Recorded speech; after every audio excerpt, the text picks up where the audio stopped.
Hi folks, this is Gastoldi number 7 and we're back on the treble viol for this.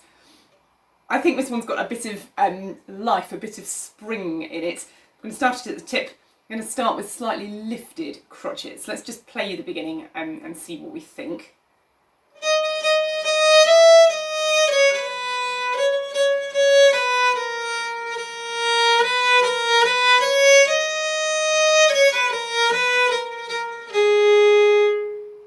So I'm doing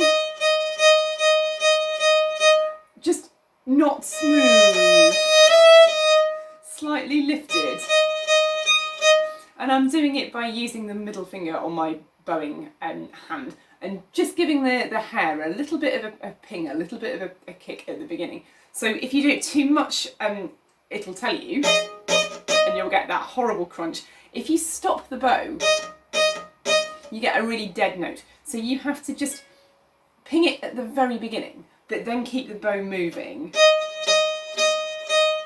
So you're sort of drawing a kind of saucer shape with your right hand. Just to give those crotchets a bit of a lift. But then I think after the first two, which have a really rhythmic function, the semitone, it's quite nice if that's smooth and much more singing, much more melodic in style. So you get, and it gives it a good sense of direction, I think. So right at the tip and slightly pingy to start. I do the same here. It's slightly harder the other way round with the bow, but it's definitely possible. And then I think this could be smoother. Make the most of that, brings you right back to the tip. And having got there, again I think the rhythmic function of the repeated pitch is important. So tiny amounts of bow, not using very much of it at all, but just a bit lifted. Fingering wise, you're just in first position, aren't you? There's nothing nothing suspect in that. Let's play it through from the top. 1, 2. I like a 4 here.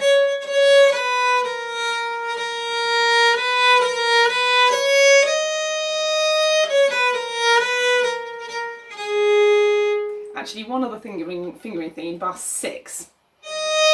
I'd put a 4 on the D, just because those quick notes are tidier if they're all on the same string rather than crossing over. I've got a phrasing question for you at the beginning.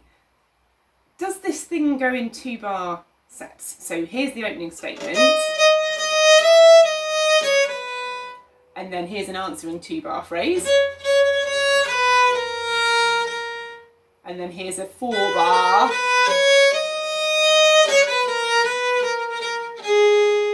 That's a possibility, isn't it? The other possibility is bar 4 that bothers me, whether those 2 minims are the end of something, or whether the first one is the end of that, and the second minim in 4 is leading on. So it would go...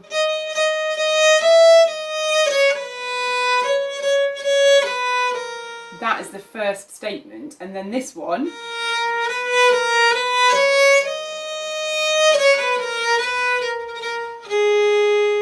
I prefer that. I just find it slightly more subtle. The tenor part is not a lot of help, it does the same thing.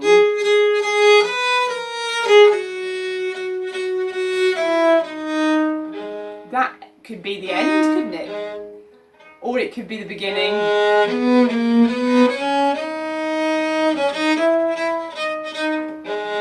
It's a bit low on the treble, isn't it, down there?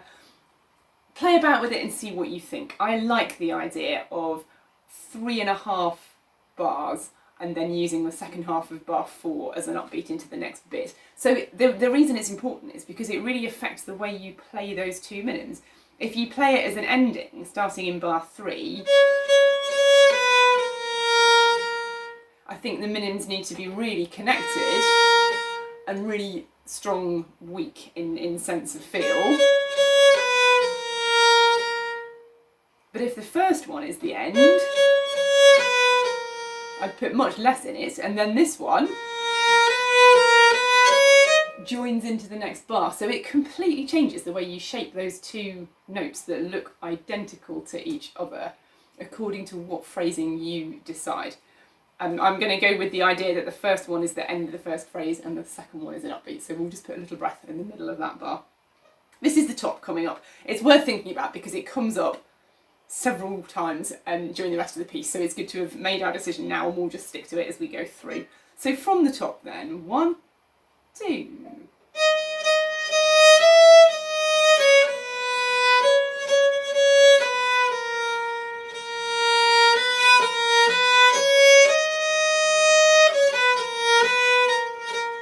Going on.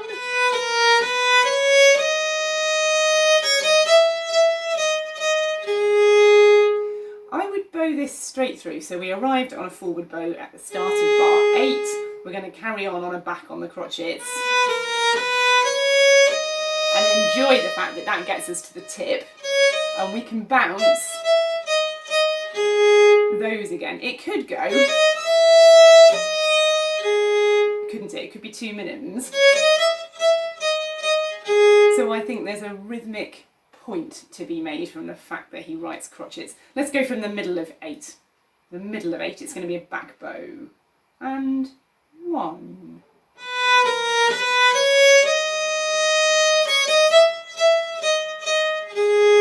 And then I'd start 12 near the tip and keep the crotchets nice and springy.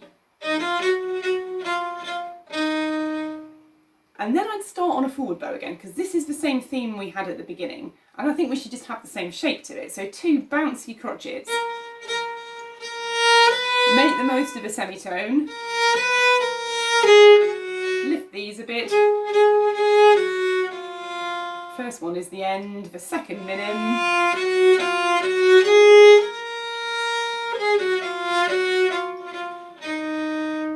Fingering wise again in 19, I'd put that A on a 4 because you're on your way over anyway, aren't you? It's nice if all of that is on the E string. Shall we just go from 12 towards the tip? And the one bit of bowing you need to think about is here. So I think it's crucial that you don't hang on to the E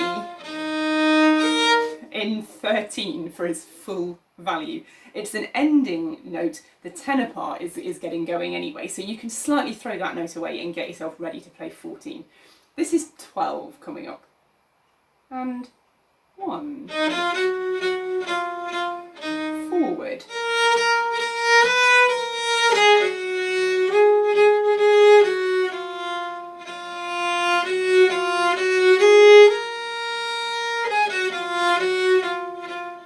Bow it straight through.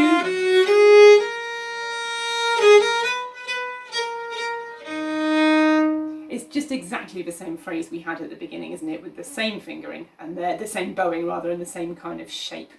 Let's go on then at 25, and this is a whole series of little statements. I think you've got time to bow them all in the place that you would like to be and the way round you would like to be. And I think you would like to be at the tip, and I think you'd like to be on a forward bow. So 25, light and at the tip and lifted crotchets, and then exactly the same for each of these phrases as they come. Let's just play it at 25, straight in together, and 1. Forward again. And again. And again.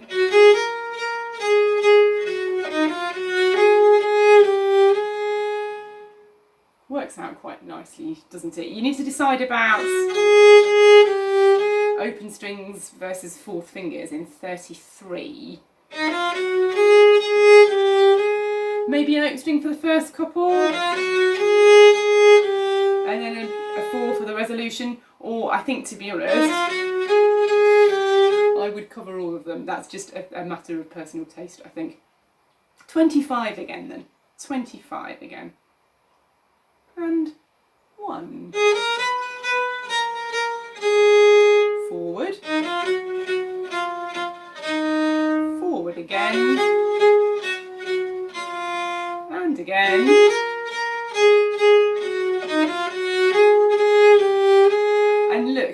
are nicely at the tip to start the opening theme forward, back at the pitch it was when it first came. Same bowing right at the tip. I would play a 4 again.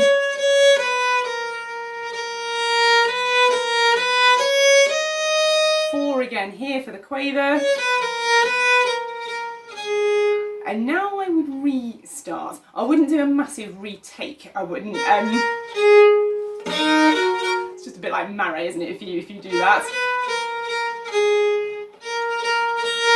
you could almost carry on where you are. But I think it's important that 42 starts on another forward bow, just so that we get used to bowing this theme the same way around. Shall we play together from the middle of 34? Middle of 34 at the tip, just like the beginning. And 1.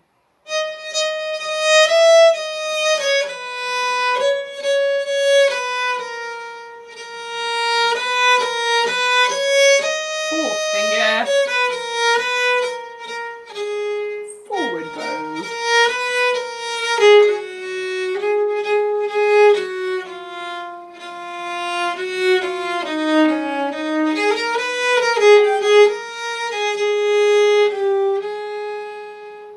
Let's just talk about the bowing from 42. So we're nicely at the tip.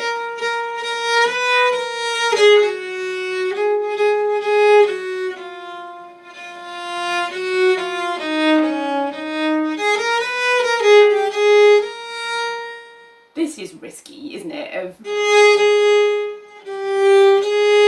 weak notes on forward bows. I think if you enjoy the fact that in 48, that dotted crotchet can take you nicely back towards the tip, just watch out for the little quaver, make sure it doesn't stick out. And again, enjoy pulling out that long tied crotchet. Look after the G sharp, make sure it doesn't stick out. And it's disappearing anyway, isn't it? Because it's the end of the phrase and you need to make space for the tenor at the end of that bar to kick off with that new idea. So I think it's all right, the bowing. You just have to watch that when you get little notes that are not important and they come on a forward bow, there is a real risk that they'll stick out. And as long as you're aware of it and you just work a little bit hard to make sure that they don't, then it will be fine. So we'll go from 42 at the tip. Bouncy crotchets like we had at the beginning. 1, 2.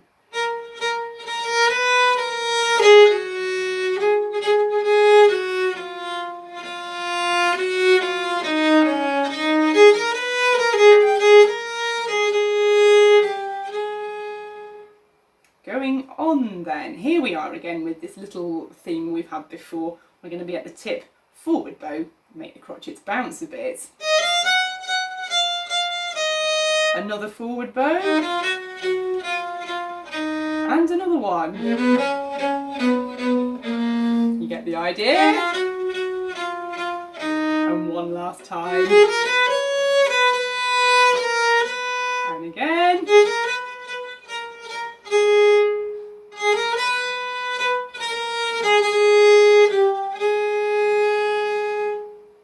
It's cute, isn't it? It's got nice, a nice lively character, but within that actually it's quite simple. There's nothing complicated. I just think it benefits from a light and lifted bow. That could be the thing that you really look out for in this. Shall we play together from 50? Starting at the tip. Just keep it small and tidy and lifted. And 1.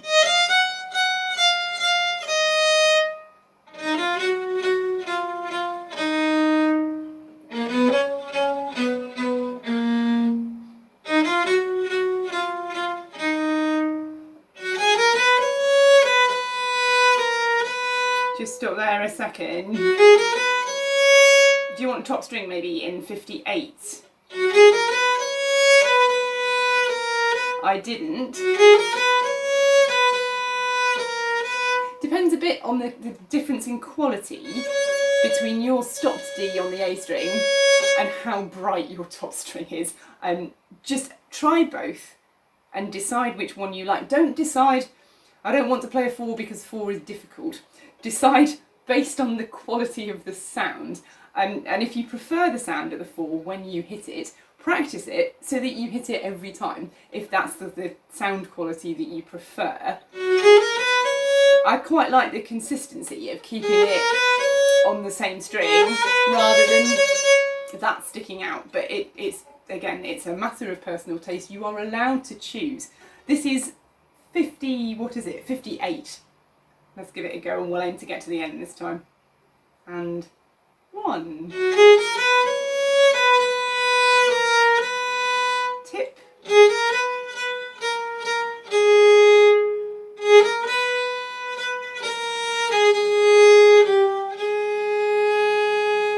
The bowing comes out nicely at the end, doesn't it? In the last, after the last crotchet rest, there's a kind of 1, 2, 3, 1, 2, 3 triple feeling within the bar.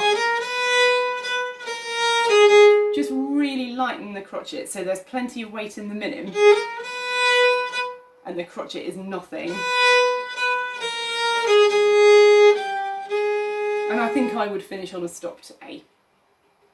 Good. Should we try the whole lot then from the top?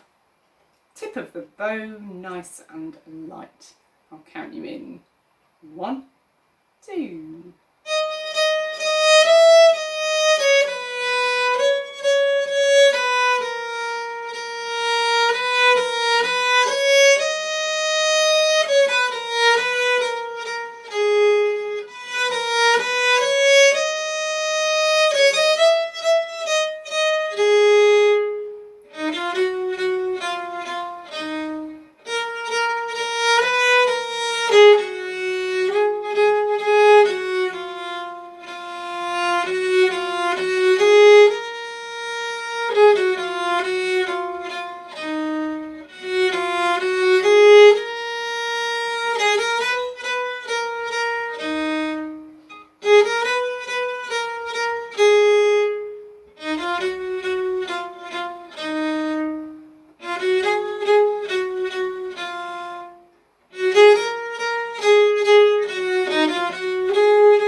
Time to put the Telepath in then. The problem we have here is that you start and I can't see you. So I am going to count you in. I'll count you 2 bars so that we're really agreed on the speed, and then start really in time and I will join you in bar 2. So here we go, 2 bars counting in. 1, 2, 1, 2.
Could it go a bit quicker, do you think? Just a little bit. It needs to sound like we're not working too hard to keep the tempo steady. So I'll count you 2 bars in at a new, slightly quicker speed. 1, 2, 1, 2.